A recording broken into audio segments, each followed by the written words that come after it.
Está no ar, a bola não para você através da Vivo TV, canal 18 digital, através também da 26 Vivo Fibra, do canal de São Paulo, Vivo TV. Você pode acompanhar o programa A Bola Não Para através do site canalsp.com.br ou lá no meu canal no YouTube. Se inscreva lá, canal do Fred Júnior, toda semana, toda segunda-feira, 8 da noite, uma entrevista inédita e toda semana uma entrevista falando de esporte para você com reprises aqui no canal de São Paulo, de terça, quinta, sexta, sábado e domingo. Além, claro, do programa inédito na segunda, 8 da noite. Aqui meu convidado, Eduardo de Godoy, que vai contar uma história muito legal, belíssima, assim, para quem é repórter esportivo e cobrir diversas edições de São Silvestre, desde 2000 até 2016, eu acompanhei corrida de rua e principalmente a São Silvestre. E o Eduardo de Godoy tem um projeto muito legal, que chama Pernas de Aluguel. Ele vai contar sobre esse projeto, mas antes eu quero apresentar o Eduardo aqui para vocês conhecerem um pouquinho a história dele, como que ele chegou até o Pernas de Aluguel.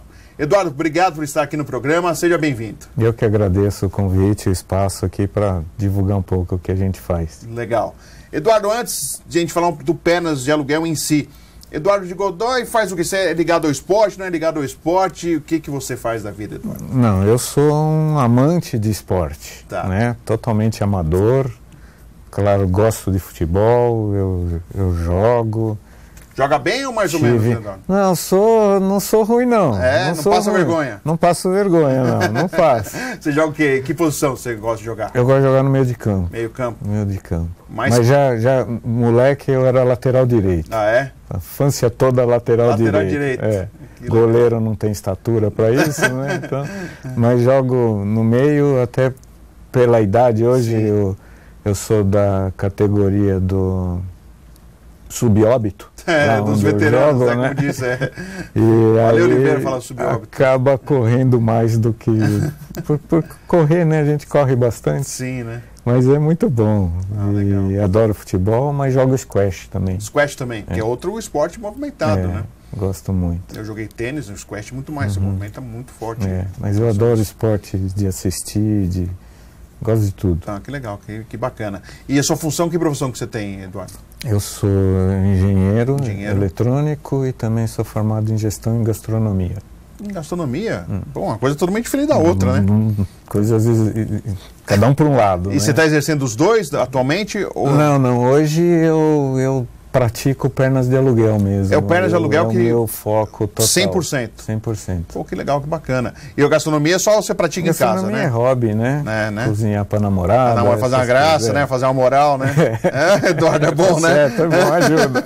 Sempre ajuda, sempre é importante. E pra gente também, né?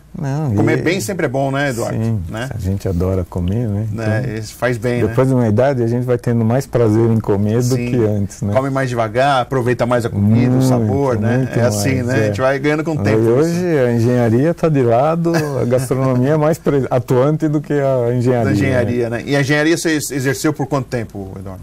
Eu exerci por 15 anos, montei a primeira TV a cabo do Brasil. Você montou a primeira TV a cabo no Brasil?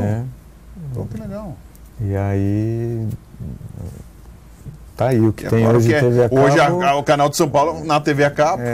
Foi a gente que começou. Pô, que legal, que bacana. Uma coincidência, não sabia, tá vendo? Que bacana, que interessante. Muito legal.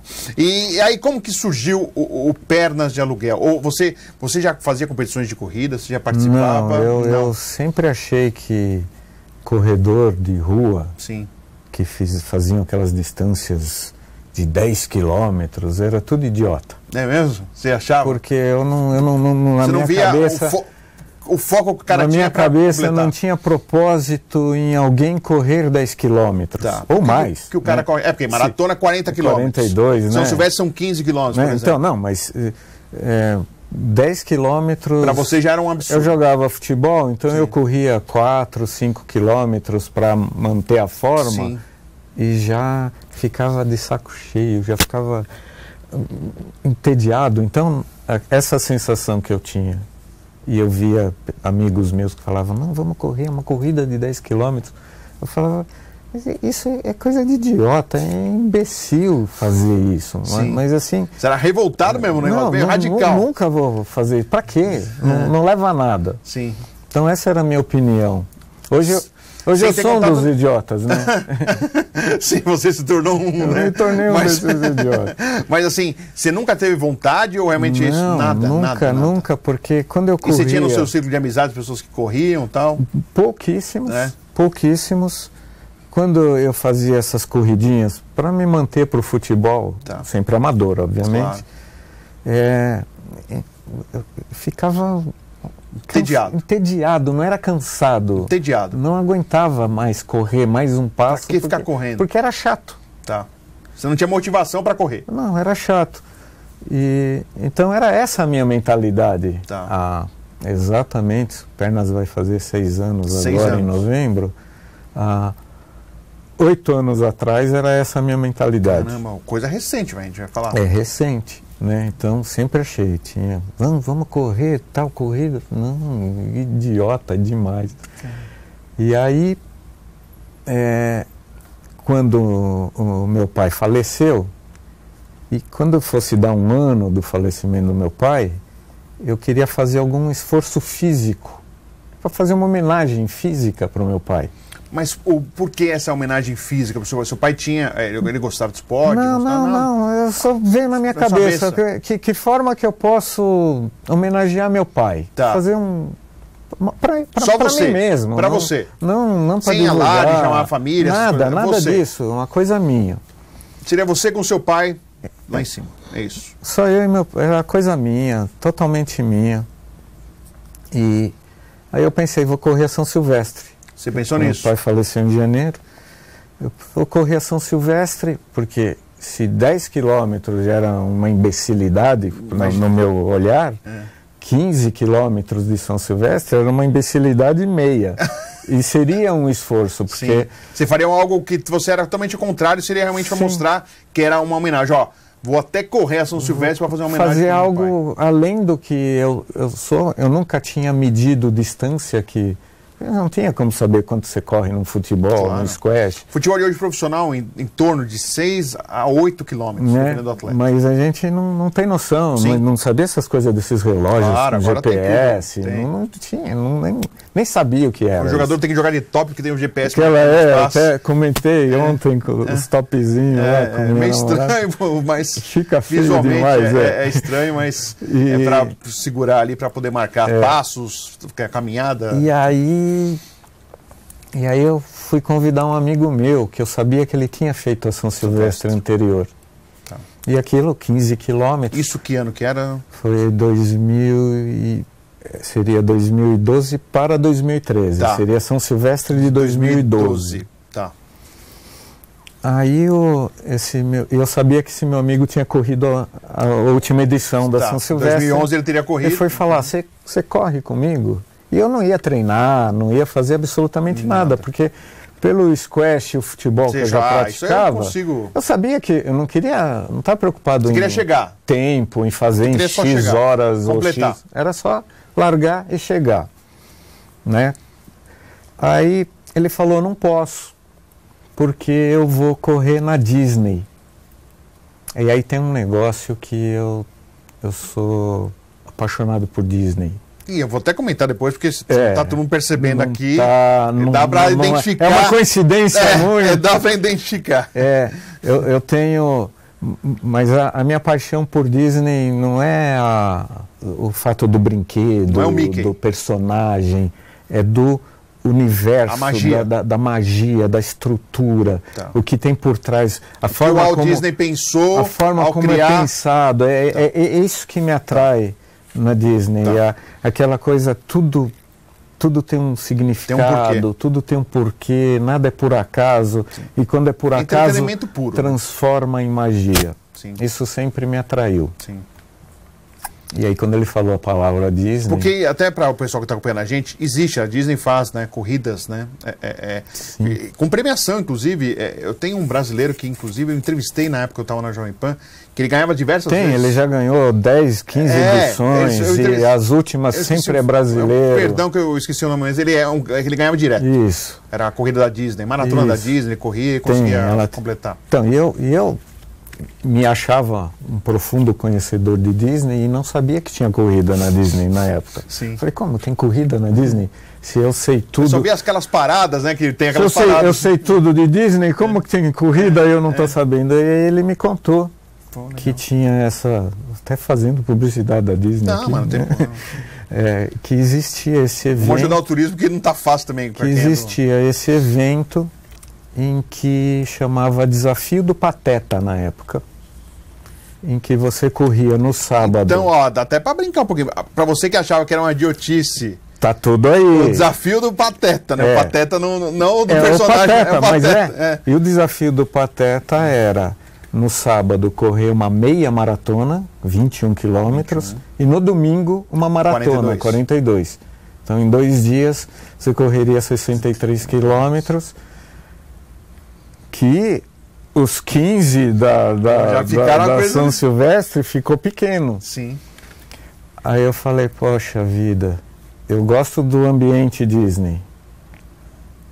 15 quilômetros para 63 era um esforço muito além do que eu imaginava. Sim. Mas para o meu pai merecia isso. Pô, que legal.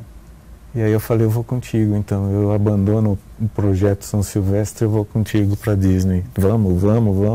Só que aí, de 15 para 63 quilômetros, a coisa ia ser diferente.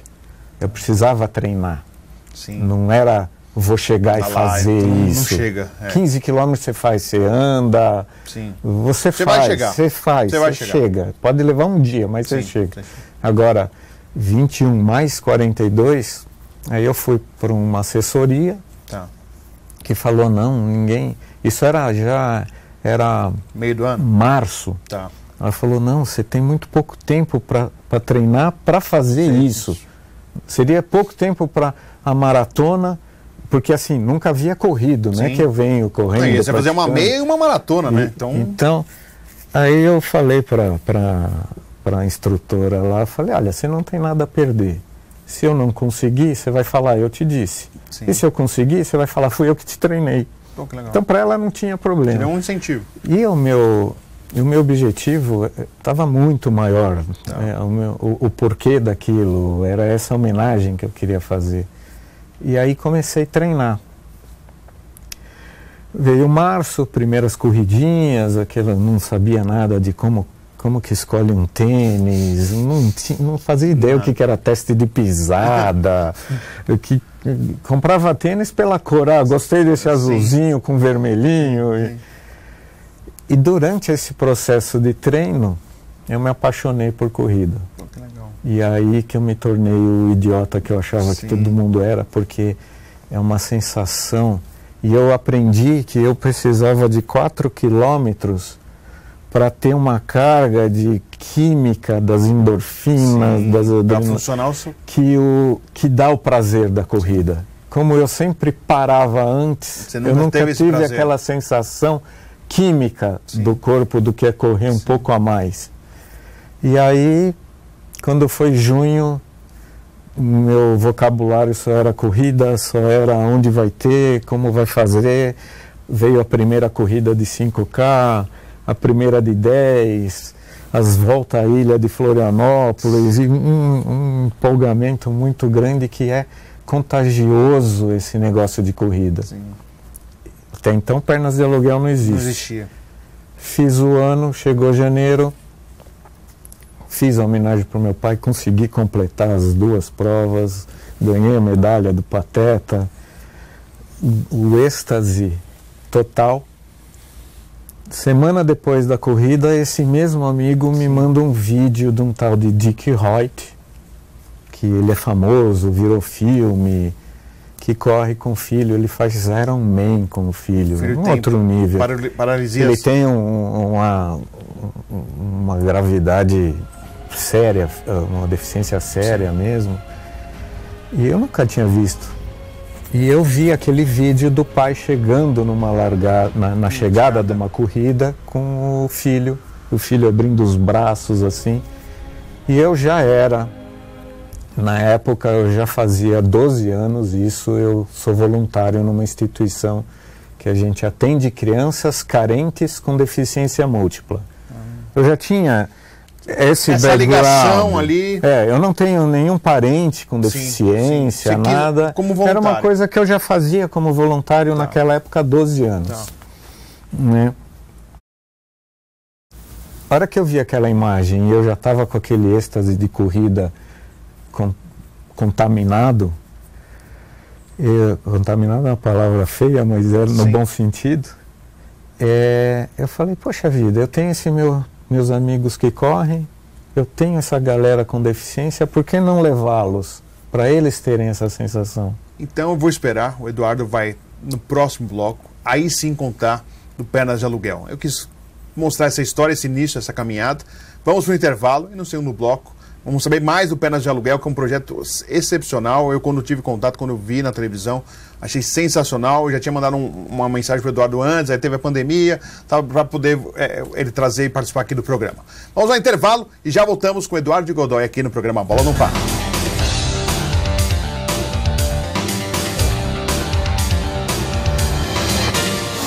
Venha conhecer o programa Vida de Empresário. Nele você conhecerá cases, realizações, sonhos, frustrações, saber o quanto custa para chegar lá.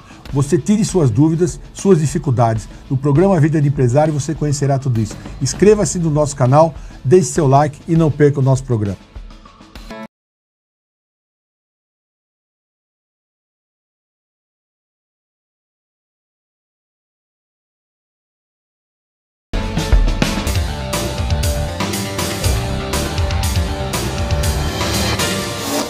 A Bola Não Para está de volta para você aqui no canal de São Paulo, através da Vivo TV, canal 18 digital, 26 Vivo Fibra, site canalsp.com.br e no meu canal no YouTube, se inscreva lá, canal do Fred Júnior. Estou com o Eduardo de Godoy, que é do Pernas de Aluguel, ele já falou da paixão pela Disney, a gente percebe, né, pela a forma de escrever, que é o formato como a Disney utiliza, as fontes, né, os seus produtos, né? E Eduardo estava contando, poxa, você já ajudava como voluntário, uma instituição, né? E começou a ganhar gosto, paixão pela corrida. E aí você viu um exemplo de um pai que ajudava o filho a completar as provas, o filho numa cadeira de rodas, o pai completando uma linha de chegada, completando as provas. Aí veio a sua ideia, por que não?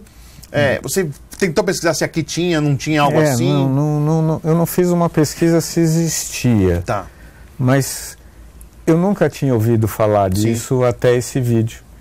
E aí a minha ideia não era se existia ou não. A minha ideia era eu passar para esses jovens, essas crianças que eu já conhecia do meu trabalho voluntário, a sensação de uma linha de chegada.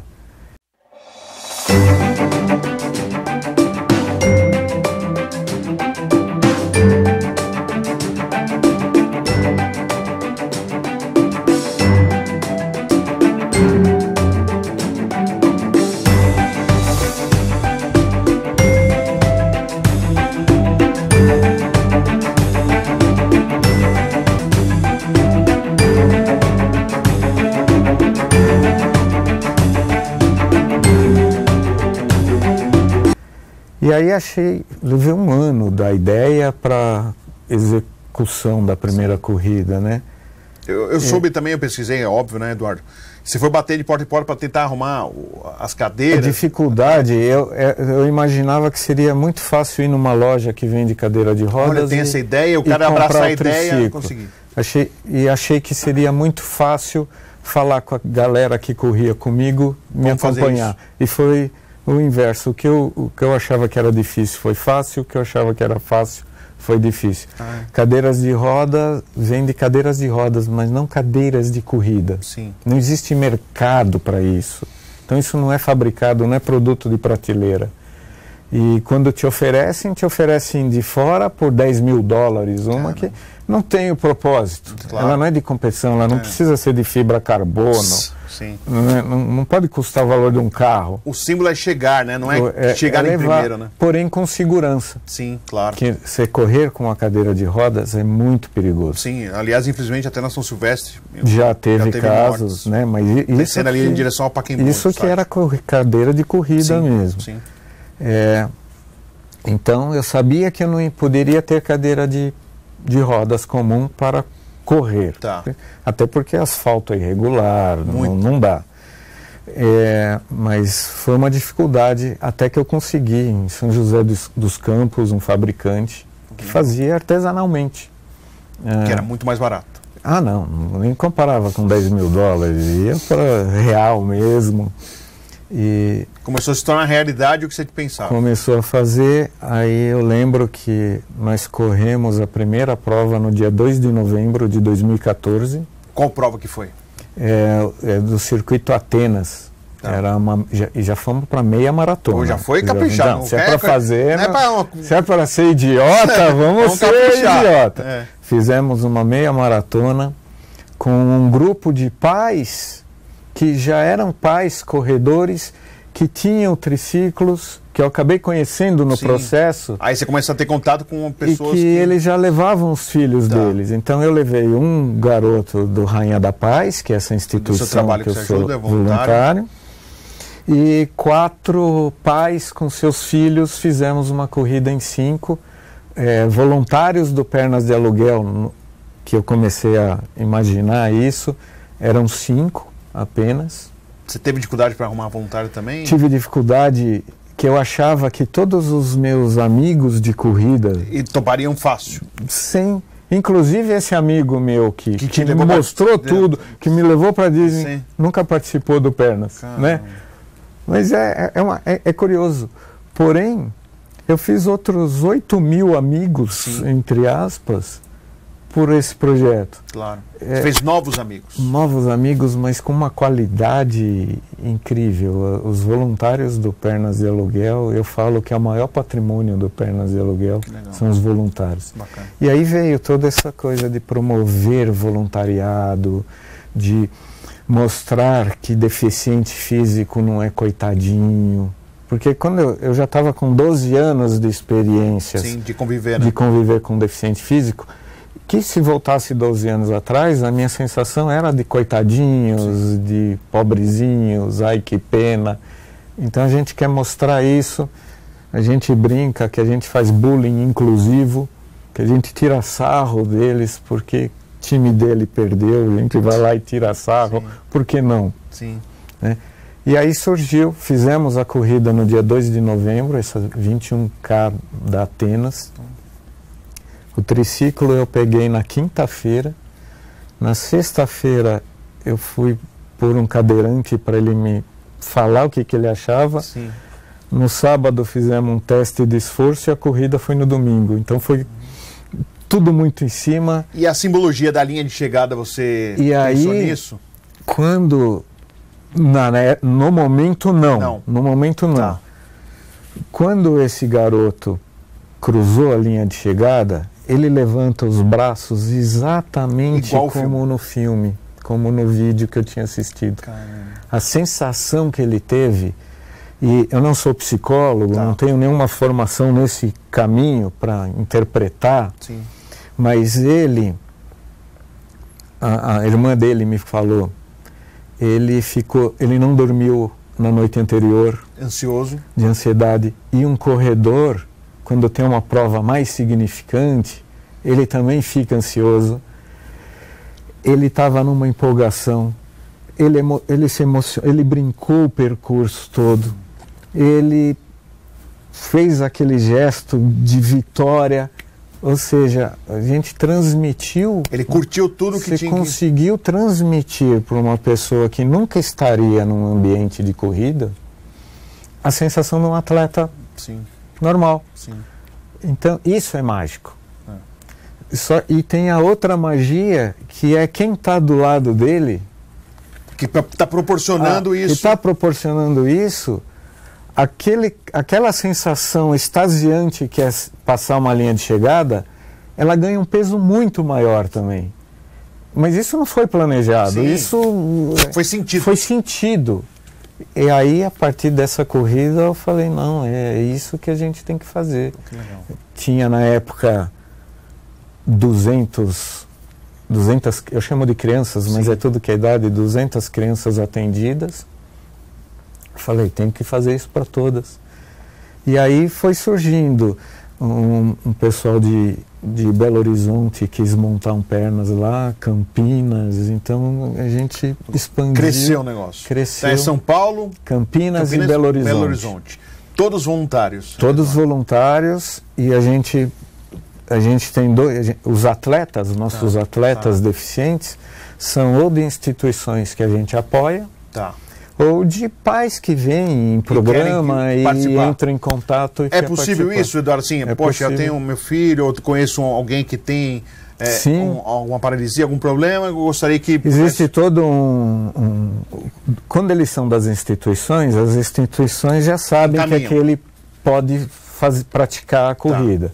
Quando a gente não infelizmente conhece... nem todos podem, Nem todos podem, porque a cadeira não é adaptada à pessoa. Dependendo da deficiência. Sim. Mas nós já levamos de tudo que foi idade, de tudo que é deficiência que você pode imaginar. E aí a gente só tem para saber, quando a gente não conhece o atleta, algum questionáriozinho para saber se pode, né? Mas a gente tenta ao máximo levar. Hoje, infelizmente, com a pandemia, parou tudo. Não existe corrida de rua, porque é uma aglomeração e não tem o que fazer. Então, mas fizemos uma corrida virtual, que hoje é o que está na moda, corridas virtuais, que foi sensacional o engajamento das pessoas, mesmo virtualmente. Foi um negócio muito interessante. E agora a gente está planejando o próximo evento, que é o aniversário do Pernas em novembro. Precisamos fazer alguma coisa para atrair as pessoas. Tomara. Né? E Eduardo, a gente já está na parte final da entrevista, mas como que vocês vivem aí? Como que é administrar o Pernas de Aluguel? O que você precisa, o que você tem, o que você não tem? Hoje, muita gente que conhece pela primeira vez, a primeira coisa que vem à cabeça é doar um triciclo. Não sei se é infelizmente ou felizmente, mas apenas a doação de um triciclo não resolve, porque assim, onde você guarda, como você transporta, é volumoso. Se você me der 10 triciclos hoje, eu não tenho onde guardá-los. Eu não tenho como transportar 10 triciclos. Para você ter uma ideia, quando a gente faz corrida fora, 10 triciclos lotam um bagageiro de um ônibus de turismo. Para ter uma ideia do volume que é. E também, a maioria das pessoas que a gente leva são carentes, então nós vamos buscá-los em suas residências. Tem mais isso. Então, como que você... E a gente também não faz o processo de só vem a criança. Vem o acompanhante. Vem o pai. A família que é registrada. Quer vir o papagaio, o cachorro, pode vir. É um momento de diversão. Também, né? E o Pernas, ele não está focado na vitória, no tempo. Nós temos um pilar que é segurança, ética e diversão. Então, para a corrida acontecer, tem que ter esses três itens. A segurança, que não pode tombar.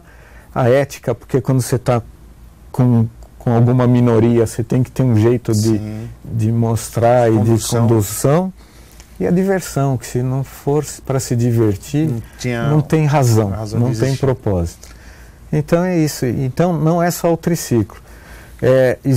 O Pernas tem custos, né? Então a gente vive de quando cria um evento da arrecadação momentânea, mas é sempre caçando alguma coisa aí. Quem está assistindo a gente, ficar interessado, como que entra em contato? De qualquer maneira. Tem no site do Pernas, www.pernasdealuguel.org. Não é com BR, é .org. E tem Instagram com o mesmo nome, Facebook com o mesmo nome, pode entrar LinkedIn, em contato lá, se quiser ajudar, qualquer mídia ou participando, social, ou querendo ajudar também. Tem no site lá, se quer... Que voluntário você também continua aceitando, né? Voluntário sempre aberto, não tem, é só se cadastrar no site. Bacana. E doação, tem lá um link de doação também, quem quiser poder ajudar também é sempre muito bem-vindo. Eduardo, prazer falar com você. Eu pretendo até, em outras formas, em lives, assim, vamos falar mais sobre o projeto. Coisa que eu gostei bastante. Sucesso para o Pernas de Aluguel. Obrigado. Parabéns, eu acho que a cada etapa, a cada prova, deve ser uma sensação, uma experiência diferente. Eu imagino isso. Você deve ter várias emoções aí com você e com quem participa. Sim. Então, boa sorte e sucesso para você. Eu que agradeço o espaço e o convite aqui para estar aqui. Muito obrigado mesmo. Legal. Falamos com o Eduardo de Godoy, falamos do Pernas de Aluguel. Fica aí para o convite para você conhecer um pouco mais, saber como que é esse projeto aqui no A Bola Não Para, que volta na semana que vem.